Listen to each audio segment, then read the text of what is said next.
Neste vídeo, O Inexplicável, e em outros similares, o ilustre Marcelo Gleiser, físico e divulgador das ciências, vai nos contar sobre um problema colocado para a ciência moderna que diz respeito ao início do universo. Nós vamos tentar aqui falar um pouco, sobre o que o Marcelo está dizendo, colocar com as nossas palavras, mas também acrescentar um ponto, um outro problema ao qual ele não se refere. A questão toda surge pelo seguinte: num determinado momento da história das ciências, está colocada uma questão que hoje é mais ou menos banal, que todo mundo fala dela, que é o início, dado pelo Big Bang. Mas nem sempre foi assim. O Big Bang é uma teoria relativamente recente e que ganhou, vamos dizer assim, aceitação ampla depois dos anos 1960. E nem sempre foi assim. Então vamos comentar um pouco essa história para a gente entender aonde está o problema.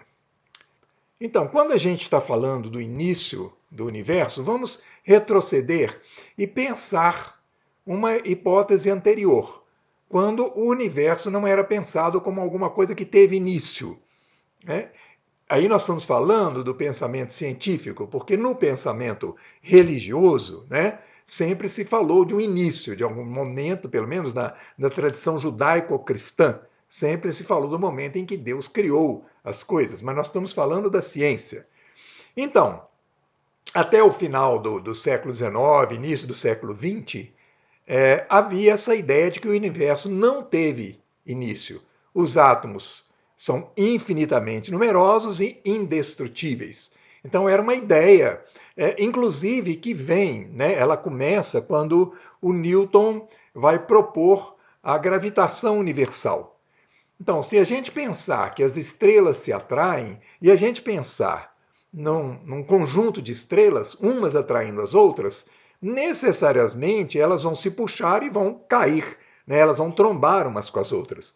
Para resolver esse problema da trombada das estrelas, vamos dizer assim, o Newton propôs então que as estrelas tinham que ser puxadas em todas as direções igualmente.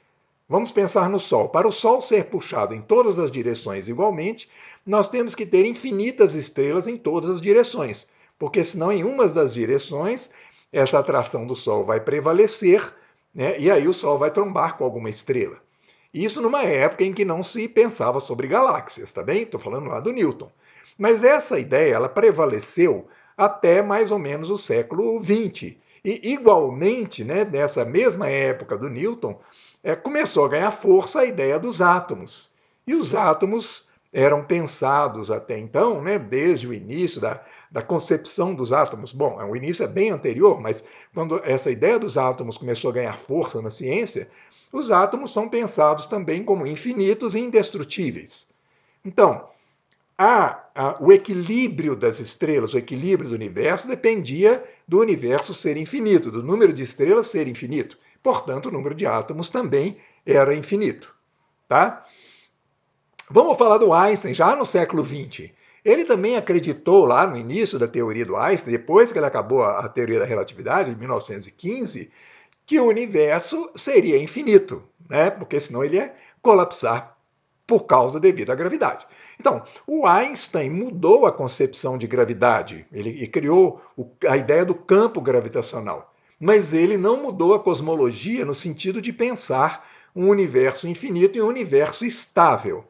Até que vieram as descobertas sobre as galáxias, o que ampliou bastante a visão, e mudou tudo, Então, mas antes de chegar nisso, vamos pensar também no Nietzsche, para a gente pensar nas concepções, nas consequências filosóficas disso. Nietzsche, para quem não sabe, era um filósofo do final do século XIX, meio para o final do século XIX. Então, o que o Nietzsche pensou? Uma hipótese brilhante, que é a teoria do eterno retorno. Como é que seria isso? Olha só, se os átomos são infinitos, se os átomos são indestrutíveis, se eles são eternos e indestrutíveis, se nós somos feitos de átomos, o fato de eu estar aqui agora significa que os átomos que compõem meu corpo estão aqui, me possibilitando falar. E eu estou aqui falando. Então, os átomos que estão aqui agora, porque o tempo é infinito e os átomos são infinitos, por mais que eles se desmanchem aqui, que eu morra, que eles se transformem em outras coisas, eles vão então criar movimentos aí e, sei lá, daqui a um tempo de milhões e milhões de anos, eles vão voltar a essa posição aqui agora. Ou seja, lá no futuro, num determinado ponto do futuro, por mais distante que seja, eu voltarei a estar aqui falando do mesmo jeito que eu estou falando agora. E também lá no passado muito longínquo, eu também já estive nessa cena e já falei o que eu estou falando aqui agora. Uma vez que os átomos que compõem a mim voltarão aqui necessariamente porque, né, a composição deles, por mais que ela se multiplique, ela retornará aqui. Essa é a ideia do eterno retorno de Nietzsche, associada à ideia dos átomos indestrutíveis. Então, essa concepção de átomos indestrutíveis de universo infinito, ela atravessou aí o início do século XX, até que apareceram, né, os telescópios que mostraram as galáxias. E aí, né, quando se verificou que as galáxias estavam afastando-se umas das outras, modificou completamente a nossa noção do universo. Tá? Bom, o Big Bang, o próprio Einstein, quando soube da ideia do Big Bang, que foi uma das consequências das próprias ideias que ele criou, ele achou que a ideia era estapafúrdia. Ela foi criada por um francês físico, padre, o Lemaitre, e o próprio Einstein achou que aquelas ideias eram absurdas. O Lemaitre quase que morreu sem saber que a teoria dele ia ser aceita pela física. E é uma história extremamente interessante, não cabe aqui agora, né? Mas o Lemaitre teve essa comprovação da ideia de que o universo começou num determinado ponto lá pelos anos 1960. Então, a previsão, a ideia, né, de que o universo teria começado numa singularidade, num ponto, ela joga por terra aquela ideia do universo eterno. E o que a gente depois conheceu também da própria física da mecânica quântica nos leva a acreditar também que os átomos não são eternos, os átomos não são indestrutíveis. Então, tanto a ideia dos átomos eternos e indestrutíveis quanto a ideia de um universo infinito ficaram para trás a partir dos avanços da cosmologia do século XX. E pior ainda, né, no final do século XX, chegou-se à conclusão de que as estrelas, as galáxias estão afastando de uma maneira cada vez mais rápida, elas estão aceleradas. E isso aí criou mais desafios para a física. Mas não vamos tão longe lá para a gente fixar mais no grande desafio do qual fala o Marcelo Gleiser nos vídeos dele. Tá? Então, a questão é a seguinte. A questão é que teve um início, e nós hoje aceitamos a ideia que o universo teve um início. O início do universo coloca um problema sério para a ciência, uma vez que acreditamos que os acontecimentos são causados por fenômenos que os precedem, ou seja, a ciência trabalha com causa e efeito, causa e efeito, causa e efeito. Se o efeito é o universo que está aí, alguma coisa causou esse universo. Que coisa foi essa que causou o universo? Então, há várias teorias aí pensando sobre múltiplos universos, por exemplo, sobre o universo anterior ao nosso, que teria dado origem ao nosso, e coisas desse tipo. Nenhuma delas até hoje encontrou qualquer comprovação dentro da ciência. Então, permanece o problema, e é por isso que o Marcelo vai falar nos vídeos dele que é um problemão para a ciência moderna. E eu acho que ele tem toda a razão, não há nada que mudar no que ele apresenta, né, do que é a física moderna, do que é a ciência moderna. Né? Bom, aí ele vai falar o seguinte, olha, poderíamos colocar ali uma divindade como a causa do início, a causa primeira, aquilo que causou o universo, mas a ciência não pode trabalhar com a hipótese da divindade. Por quê? Porque também não temos nenhuma comprovação dessa divindade. A divindade não está acessível, né? Um mundo suprassensível, qualquer entidade suprassensível, não está acessível à ciência. Por quê? Porque a ciência trabalha com o que é sensível, com o que os nossos 5 sentidos percebem ou as nossas máquinas a leitura que as máquinas nos permitem, conseguem nos fazer conhecer do universo. E dentro dessa perspectiva, a ciência não tem nenhuma comprovação, não há nenhuma comprovação da existência de qualquer fenômeno suprassensível. Por quê? Porque eu não consigo, eventualmente descobrir um fenômeno suprassensível e fazer com que o chinês, o indiano, o iraniano, todos eles reproduzam esse fenômeno. Então, não tem jeito de reproduzir, a ciência não trabalha com essa perspectiva e tem bons motivos para isso. Se eu falasse, por exemplo, existe uma divindade que começou o universo. Peraí, mas como é que é essa divindade na sua cabeça? Como é que é essa divindade na cabeça do muçulmano, na cabeça de um cristão, na cabeça de um sujeito que adere ao budismo e outras religiões? Nós não chegaríamos a um consenso. Então, por causa disso, a ciência deixa de lado qualquer consideração sobre o mundo suprassensível. Eu não tenho nada que acrescentar ou criticar a perspectiva do Marcelo quando ele fala da ciência, do grande problema que é o início do universo e dessa humildade necessária às ciências para lidar com esse problema que está colocado e que talvez nunca vá ser solucionado. Tudo bem. Acontece que existe um outro problema na própria colocação do Marcelo. Ele mesmo vai dizer o seguinte: devido a esse problema, quer dizer, devido à necessidade de explicar o surgimento do universo e por que nós pensamos como causa e efeito, o surgimento do universo, o fato do universo daí é um efeito, então tem que ter uma causa, e isso leva uma grande parte da humanidade a preencher essa lacuna com a divindade, seja lá que divindade for, um Deus criador que criou o universo. E isso é muito razoável para os dias atuais. De fato, talvez a grande maioria das pessoas que aderem a uma perspectiva religiosa pensam por aí. Se existe um universo, alguém criou o universo.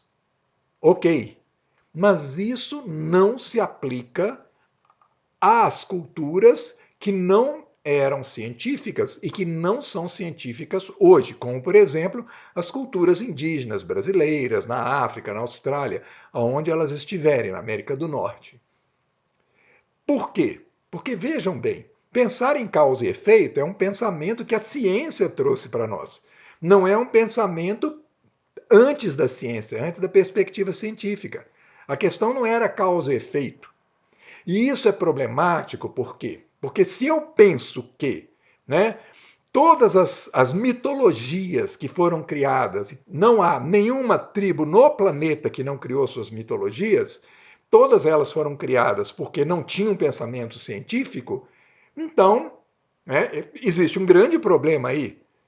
Eu vou olhar para todas as culturas, para todas as mitologias, com um olhar de superioridade. Ah, não, eles criaram essas metodologias porque não aderiram ao pensamento científico. A hora que eles aderiram ao pensamento científico, eles vão ver que essas mitologias não fazem sentido. É uma arrogância muito grande. Isso leva a uma arrogância muito grande. A mesma arrogância que os europeus mantinham quando eles chegavam aqui nas Américas e eles observavam que as culturas originárias das Américas não tinham o menor conhecimento do cristianismo.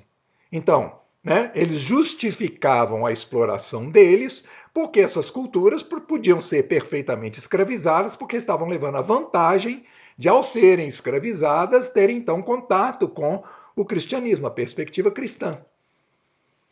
Então, claro que o cientista não tem o objetivo de escravizar ninguém, mas a partir do momento em que eu penso que as mitologias decorrem da lacuna nessa explicação do universo, eu me coloco numa posição superior. Eu conheço a ciência é o melhor conhecimento disponível que a gente tem. A hora que as pessoas conhecem a ciência, elas entendem que as mitologias são enganosas, porque elas tentam colocar um criador para preencher uma lacuna que eles não conseguem explicar, que as pessoas não conseguem explicar. E não é nada disso.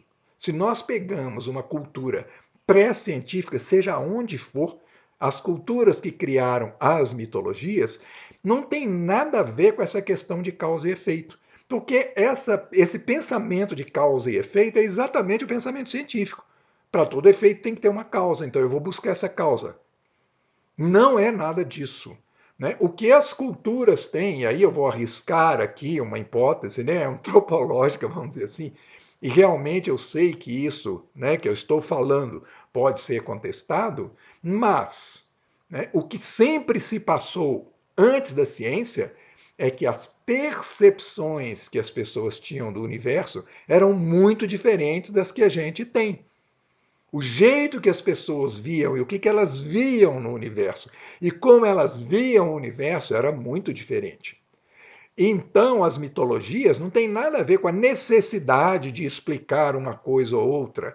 Elas têm a ver com uma maneira metafórica de falar sobre percepções que as pessoas tinham e que hoje a gente não tem mais por causa da nossa vida moderna.